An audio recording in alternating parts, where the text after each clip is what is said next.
Welcome to SENS Talk. My name is Brandon, and I'm your host. Happy New Year's to everybody. I hope you have a great 2017, and thank you for all the support in 2016, and I look forward to your continued support in 2017. Before we get started with the Washington Capitals versus your Ottawa Senators, let's talk about the schedule in January. It's a very tough schedule. The Sens have 13 games scheduled in January, but only face 8 opponents. They played the Washington Capitals 3 times, a very tough team right there. The Blue Jackets, who have won 15 in a row, and the Leafs, who've won 5 in a row, they've played both those teams twice. Going to be a very tough January, and they didn't start it off properly here. Before we start talking about the game, let's go to the World Juniors. Team Canada lost to Team USA on New Year's Eve.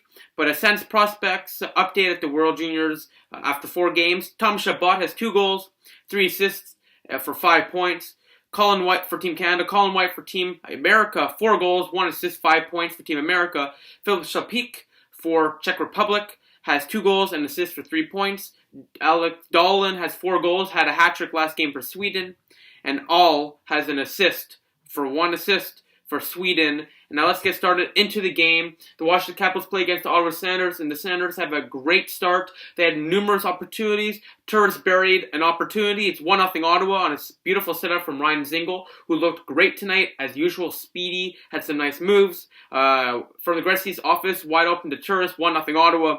This goal assisted by Dzingel and Methot from the leading goal scorer for the Senators, Kyle Turris.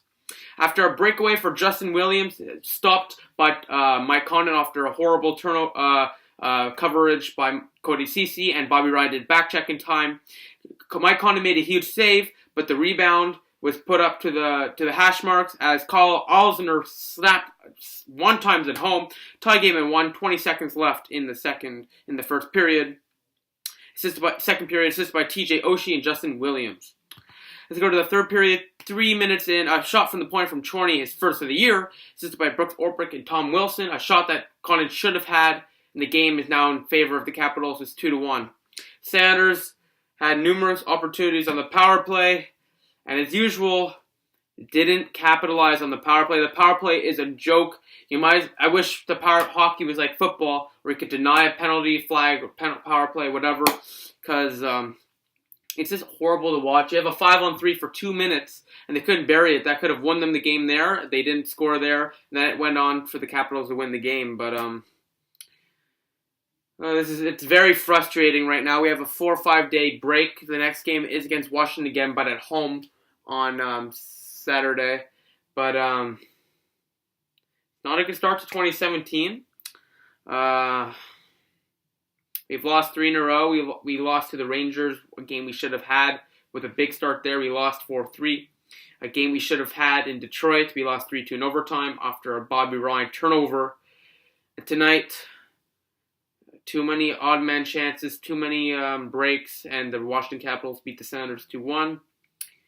Lost our timeout because of a challenge for offside. Probably the 20th game in a row we've challenged an offside, but we never get the call. He's usually not close to call it for offside. So Guy Boucher, first off, stop challenging everything. Save your timeouts. It's important. Like you can see here, we were out of breath for like a whole minute. The team was out of breath. We couldn't score. Braden Holtby had numerous huge saves, but we need the rebound quickly against Washington again because we have a 5 day break. We have 2 games at home in Boston, but I can almost bet you, by the next time the Senators play, we will be out of a playoff spot. Boston's going to at least play once or twice. Toronto's winning 5 in a row. And the wild card, well, I'll show you the standings after, but we're probably going to be out of a playoff spot by the time we're back playing. We could hope not, but the Senators need to start playing now. They have a tough opponents up ahead, I understand that, but if you want to be a team that makes the playoffs and does something in the playoffs, you're going to be that team. You need to do well in January. This is 1 loss, and they need to win the next game. And then after that, they have Edmonton, then they have Pittsburgh, the Leafs. They need to start winning.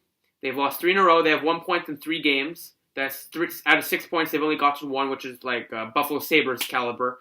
The Senators need to pick it up quickly, or else at the end of January, they might be way out of a playoff spot. They need to pick it up. This is what happened last year. We did well in the first 3 months, and then January is where we collapsed. So Sanders, don't let this happen again. Guy Boucher, don't let this happen.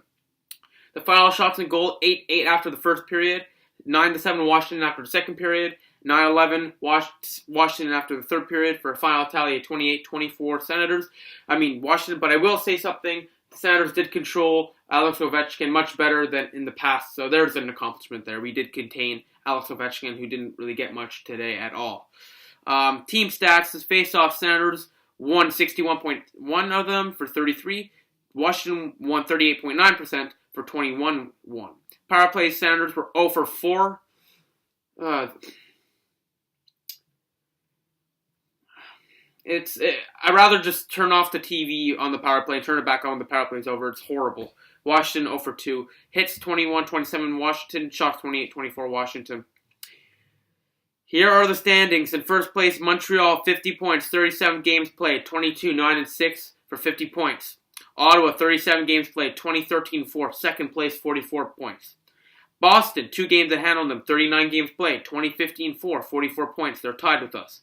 Tampa Bay, 38 games played, a game in hand on them, 19-15-4, 42 points. They're creeping up in a playoff spot. Toronto, creeping up in a playoff spot as well. 36 games, 17-12-7, 41 points. Florida, even Florida's in this. 38 games played. We have a game in hand on them, 16-14-8, 40 points. Detroit, still hanging in there. 37 games played, 16-16-5 for 37 points. Buffalo at the bottom, really looking out of it, 10 points out. 36 games played, 13-15-8 for 34 points. And if you watch our last, probably the videos, the first 10-15 videos of this year, I told you we need to win as much as possible in the first 3 to 4 months, and I was right. I told you this would happen, and I was right. I told you we needed to win, and guess what's happening? That's not winning at all, and we've lost 3 in a row. Like I said in the beginning of the year, you go on a little losing streak, and the teams will catch up to you. We have 3 teams in a 4-point radius to us, and we need to pick it up now. We have a tough January. We need to buckle down, and Craig Anderson won't be back in a while. Mike Condon, there's eventually going to be a time Mike Condon can't play a game, and this is where it makes me a little worried, because let's say Mike Condon gets injured. Who are we going to have? Who's there? Matt O'Connor? Chris Drager? They're not going to get us to a playoff spot. This is not Andrew Hammond 2.0. So the Senators, they need to screw the budget, stop being a budget team. Eugene Melnyk, if you really want to win, start spending money.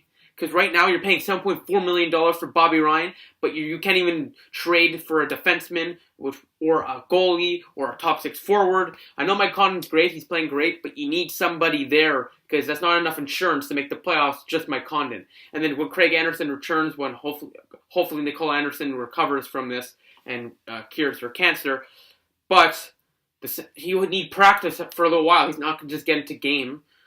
The Senators need to make a trade now, or else they might not make the playoffs. They need to make a trade. It's not going well right now. Clark MacArthur, who knows if he'll do well. Zach Smith is out right now. The depth is not there. We need to do a trade for a top 6 forward and a backup goalie. I don't know how we're going to do it. We'll have to see what happens, but that's what I really think, and we really need to. I'm telling you, we really need a top 6 forward because Ryan Zingel's definitely been playing great, but we need a top 6 forward because we need more scoring. The defense has been doing pretty well, but Dion Phaneuf and Cody Ceci has been horrible this year. It's been horrible to watch. And that might be a person we might move. Teams are usually keen on young top 4 defensemen. That's Cody Ceci for sure. And I wouldn't be surprised, I like Cody Ceci. I think he is a good player. I don't know what's wrong with him this year. But if we did trade him, I think we would get something good back. So we have Freddie Claesson and Englund there.